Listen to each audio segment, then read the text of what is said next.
क्या आपने ये रूब्रिक सुना है? पेडेंट। पेडेंट का मतलब क्या होता है?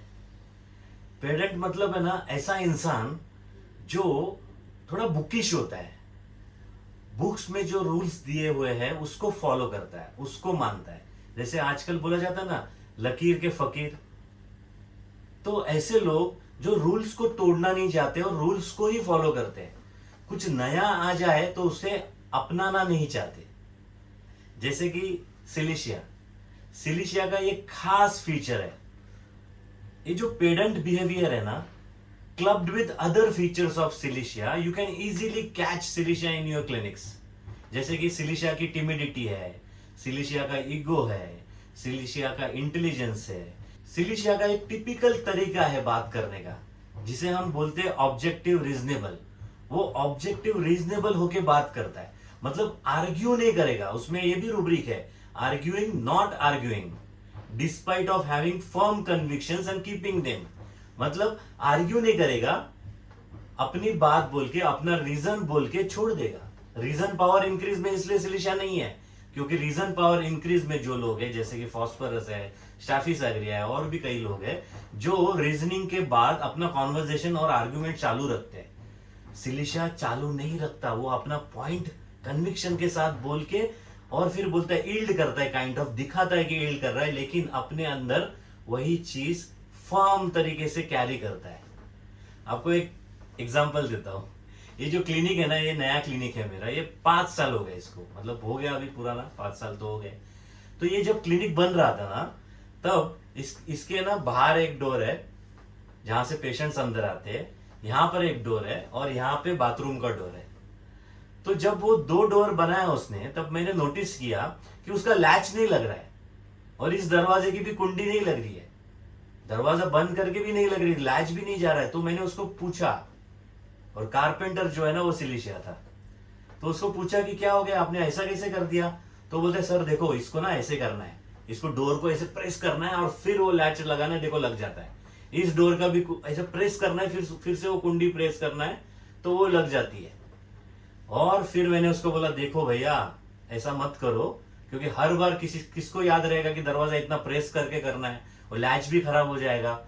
तो उसने ना बहुत आर्ग्यू नहीं किया, उसने सिर्फ मुझे इतना बताया कि सर देखो, अगर मैं ये जो ना प्लाईवुड जो है ना, वो डोर का बेंड हो चुका है, इसलिए वो प्रेस करना पड़ता है। अगर वो बेंड है ना, कुछ दिनों के बाद चला जाएगा, और अगर मैं वहां पे होल नहीं करूंगा बल्कि उसके बाजू में करूंगा कि प्लाईवुड अगर बाद में स्ट्रेट हो जाएगा, डोर स्ट्रेट हो जाएगा, फिर वो नहीं आएगा, फिर कभी भी नहीं जाएगा वो।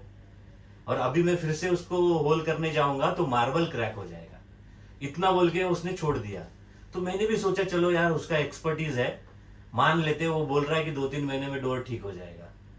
फिर उसने ये जो 3rd डोर था बाथरूम का, उसमें भी वही किया उसने, जो प्लाईवुड का जो थिकनेस था उसके हिसाब से ही होल किया, और वहां पे भी वो डोर बहुत प्रेस करना है, ये तो डोर बहुत प्रेस करना पड़ता है, फिर वो उसका लैच लगता है, उसका जो कुंडी है वो लग जाता है।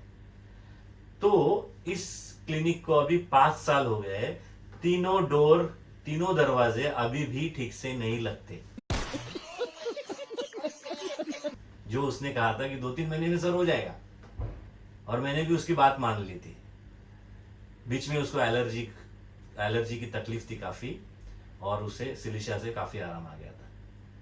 लेकिन देखो कि ये जो सिलिशिया के जो पेशेंट होते हैं ना, वो काफी बार ऐसे ना रूल्स के हिसाब से चलते हैं, कि उसको बताया गया है कि उसने इमेजिन किया है कि प्लाईवुड स्ट्रेट है, तो दरवाजा बनाने से पहले, सनमाइका वगैरह लगाने से पहले ही उसने होल कर दिया था मार्बल में। लेकिन जब मैंने 3rd डोर के लिए उसको पूछा कि ऐसा मत करो, ऐसा शायद नहीं होगा तो पेशेंट को दिक्कत होगी, और अभी वही हो रहा है। जब भी पेशेंट्स आते हैं, they want to use my bathroom, they will struggle for 5-10 minutes. So बाद में मैंने दूसरे कारपेंटर से वहां पे मैग्नेट लगा के लिया कि एटलीस्ट चलो, कोई ओल्ड एजेड पेशेंट है तो मैग्नेट की वजह से दरवाजा बंद तो रहता है।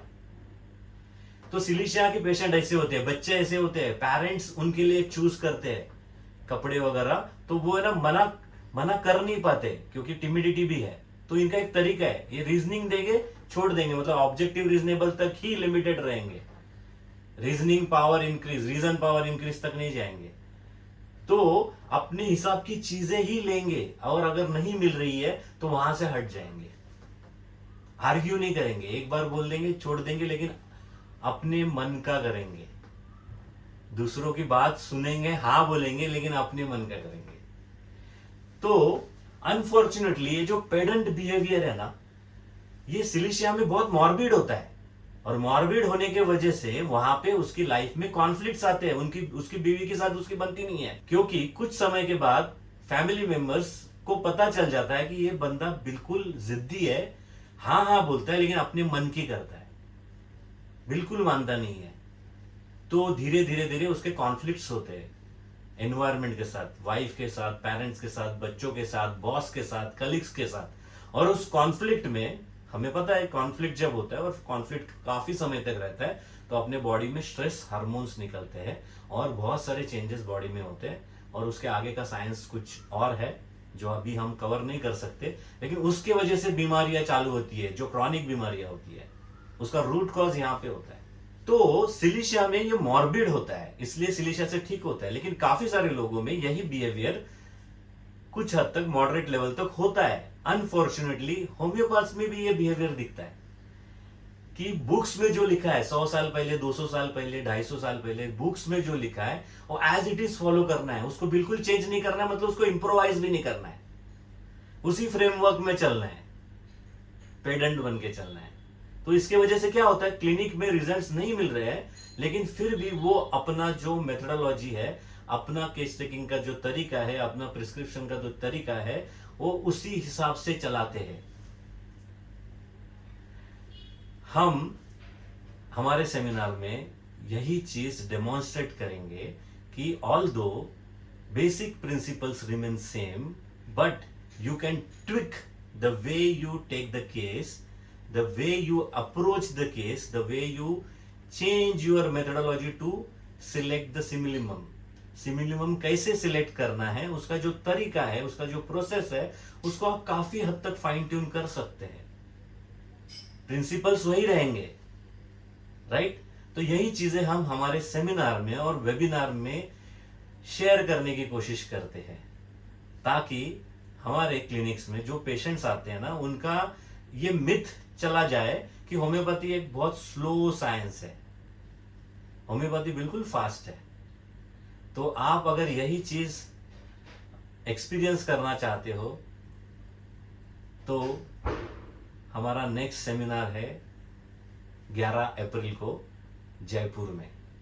जल्दी से जल्दी रजिस्टर कीजिए, रजिस्ट्रेशन लिंक आपको नीचे दी गई है। तो मिलते हैं जयपुर सेमिनार में 11 तारीख को, 11 और 12 2 दिन का सेमिनार है। Okay, see you there.